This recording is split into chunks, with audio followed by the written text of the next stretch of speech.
Hello, today I wanted to take a look at the Conduit and Soulbinds system and do a little bit of a deep dive and answer some commonly asked questions that I get asked a lot, and just make sure that everybody knows how these things work, because there has been a lot of changes to it over the course of the beta, and there has been a lot of reveals and new information as well. So let's go ahead and make sure we're all on the same page. If you like this video and you want to see more videos like this, then make sure you hit that like button. It helps tremendously with the algorithm, and make sure you subscribe if you want to see more videos like this.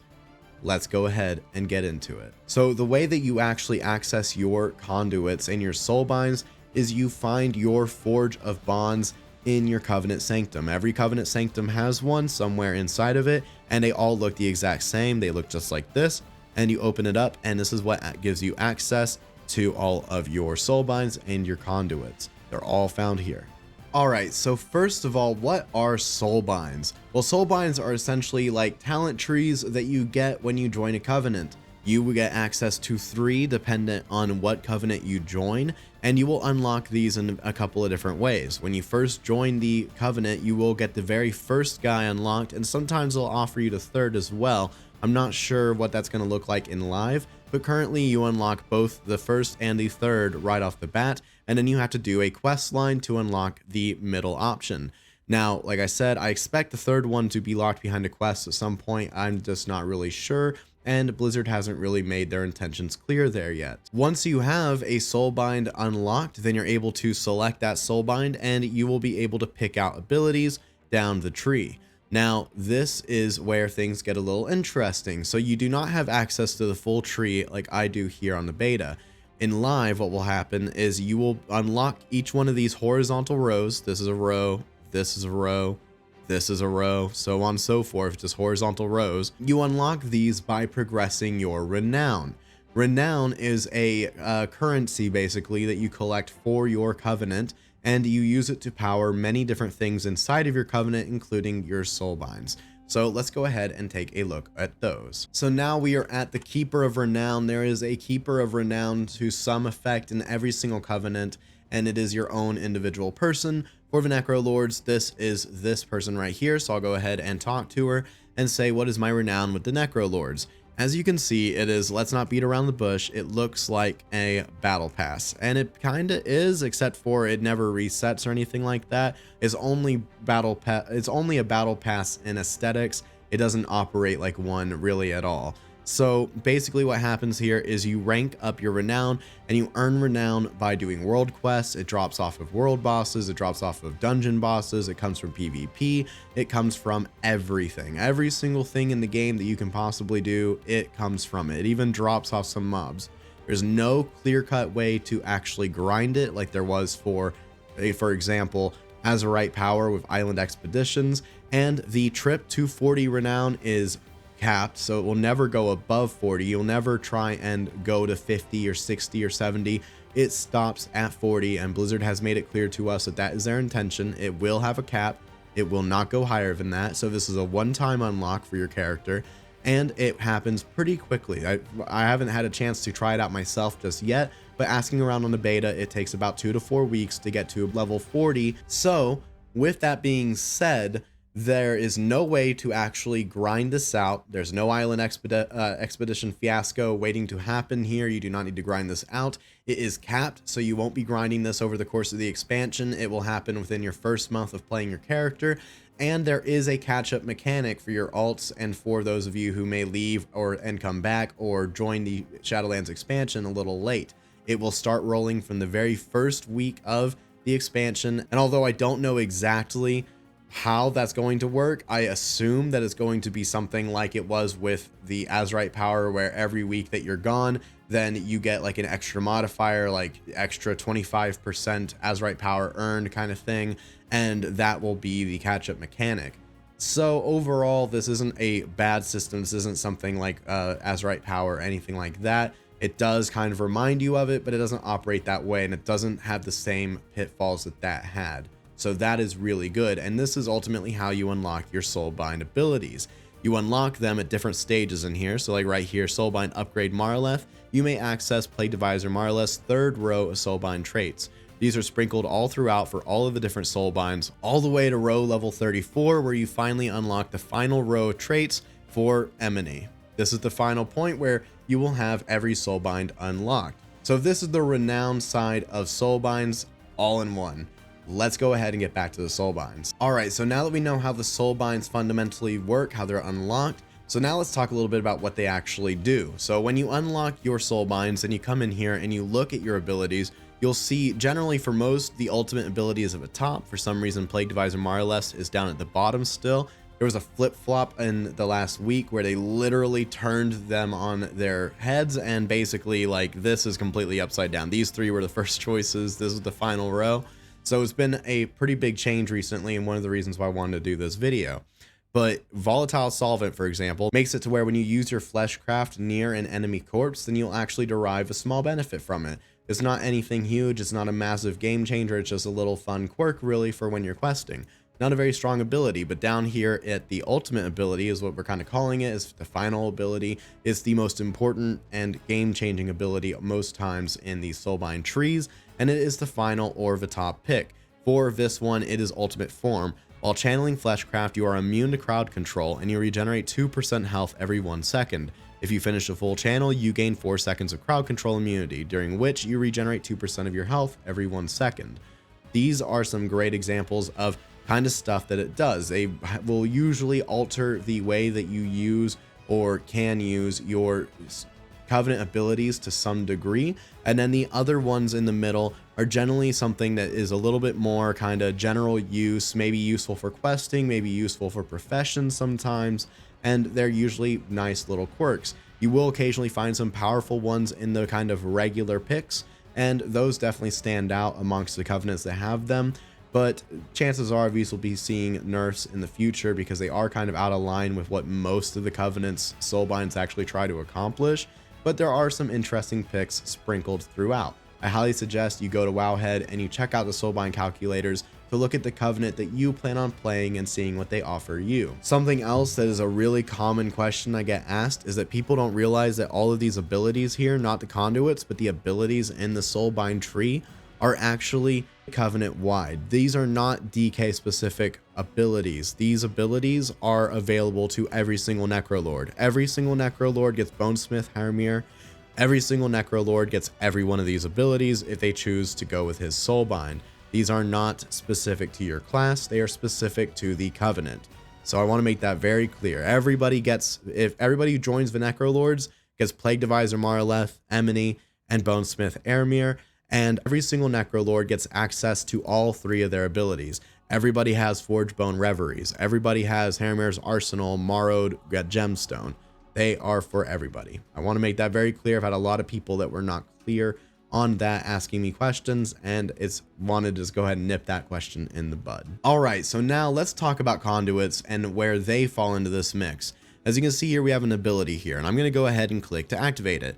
All right, so now we get to choose a path, and we get to choose which conduits we want. Depending on which way I want to go, if I want to go for the Potency Conduit, the Endurance Conduit, or the Finesse Conduit, which basically Endurance Conduits improve your defensive capability, Finesse Conduits increase your utility, and Potency Conduits increase your output, whether that's healing or damage. For most DPS classes, you generally want to take the path with 2 Potency Conduits, so that would mean going this way, and then coming down and hitting the second Potency Conduit, coming down here, grabbing this Endurance Conduit, and then going into either an Endurance or Finesse Conduit based on what we want to play with. And that's basically what a DPS spec or conduit, spec, build, whatever you want to call it, would essentially look like. For a tank, you may want more Endurance Conduits, and so what you would do is you would go over here and you would click this path to activate it. So now that you know what the different categories of them do, then as you can see, they're slotted in, and what this means is that they are in there permanently, well, semi-permanently. Let's talk about Conduit Energy. Conduit Energy is what allows you to change your conduits. Before we had the energy, then it was set to where you could only change your conduits once per week. Yeah, yikes. It was bad. It was awful. I broke my character and I had to make an entirely new character just so I could continue making content for you guys because I chose conduits that were that bad. So let's make sure we get over this conduit energy because it is very important. Basically, conduit energy, and this is what it says, installing a conduit costs 1 energy, and energy is recharged every 24 hours. This means that if I come into my Plague Divisor Marlef tree here, and let's say I'm tired of using Fleeting Wind, I want a different one, so we're going to go Chilled Resilience. We apply that conduit, we see that my energy has turned green down here, and it tells me applying these conduits will consume 1 energy. Now that energy is gone, it will take me 48 hours to recharge both of these 2 points, 24 hours per point. This means that you have a limited amount of times that you can actually change your conduits out in a week. This means you have to be very smart, very strategic about how you do it, especially if you're trying to do this to balance out play between different specs. You've got to be very careful about how you do it, because choosing the wrong conduits and getting stuck with them for too long can absolutely give you a bad week. That is for sure. How easy is it to actually go and use all these energy points though? Well, let's go ahead and take a look. Let's say I want to run Insatiable Hunger now. I want to run Embrace Death in this potency over here. And let's say we want to do Everfrost in this. Wait, that's a Finesse. Let's grab a Finesse. Fleeting Wind up here. That's going to take up 3 more of my things. I just completely changed up my tree though. So I can hit accept, and now we are down to half of my energy. So it can go pretty quickly. Even if I'm not replacing a conduit with another conduit and I'm putting them into empty spots, it still consumes energy. So we do that. Now we're down to 3. Now it will take me 8 days to completely restore my energy bar to full. So you have to be careful with this system. If you mess it up too badly in the beginning, you can end up bricking your character for a little bit of time, at least 3 days, to build up 3 energy to replace all 3 of your main conduits that you've picked, or I guess 4 days actually. All right, so now let's talk about how this stuff actually works in practice. So first of all, like I showed you before, you slot in the path you want. But what's nice is you can change between the paths that you want to take on the fly. Anytime you want to, you can go ahead and come in here and change your pathing up, and you can have numerous conduits slotted in different places for your different builds, and you can do that on the fly, whether you're here at the Covenant using the Forge of Bonds, or you're out in a arena waiting room, or you're in Stormwind or some other kind of resting area where you can change your talents and change your gear. Something to note though about this is that it is not spec specific. What this means is that, so as you saw probably on the conduits, there are conduits that are specific to your spec. As a Blood DK, these are some Blood DK ones. There's some Unholy only, Blood Unholy, Frost Unholy. As you can see, all of my conduits are Frost conduits. I'm not using many general DK conduits except for this Hardened Bones one. The problem with that is if I go over to Unholy spec, then what happens is when I open up the Soulbind tree, I still have all of my Frost conduits in here. That means if I was hoping to use Plague Divisor Marlef because he's best for X content type that I'm trying to do, then basically my Unholy DK is out of luck. And that's not a very good thing, and I wish that is definitely one of the things that we'll be talking about later in the video when it comes down to things I wish they would do to improve this system. That is definitely a big problem. So now that we know that it is spec specific, now that we know that you can change them anywhere out in the world as long as you're in a rested area, and you can do that by coming up here and you can just click on your I'll show you here. So you can do this by going over to your Covenant Sanctum button, which is on your map. This is just like the Legion Order Hall. And so you click on this and it brings up this pane, and you can see your Soulbind powers here. If you click here, then you can activate different guys, you can activate different Soulbinds, and you can always go through and change your pathing, whether you're at your Covenant Sanctum or not. Now let's take a look at where you actually get these conduits from. You get conduits from a lot of different sources. They drop from a lot of different places in the game. Most notably, you can get them from dungeons. We come over to Halls of Atonement, look to loot here for a Death Knight, then they drop Accelerated Cold and Blood Bond. So this is where I would come to go and find these conduits. Then you can go to any other dungeon, Plague Fall. We've got 2 here. Pisotyrna Sice drops 1, the other side drops the other one. So as you can see, dungeons drop a bunch of different conduits. You can also find some inside the raid. There's like a whole handful of them here. And then you can also buy a few off the PvP vendors as well. So regardless of what kind of content you do, you can get conduits from that type of content.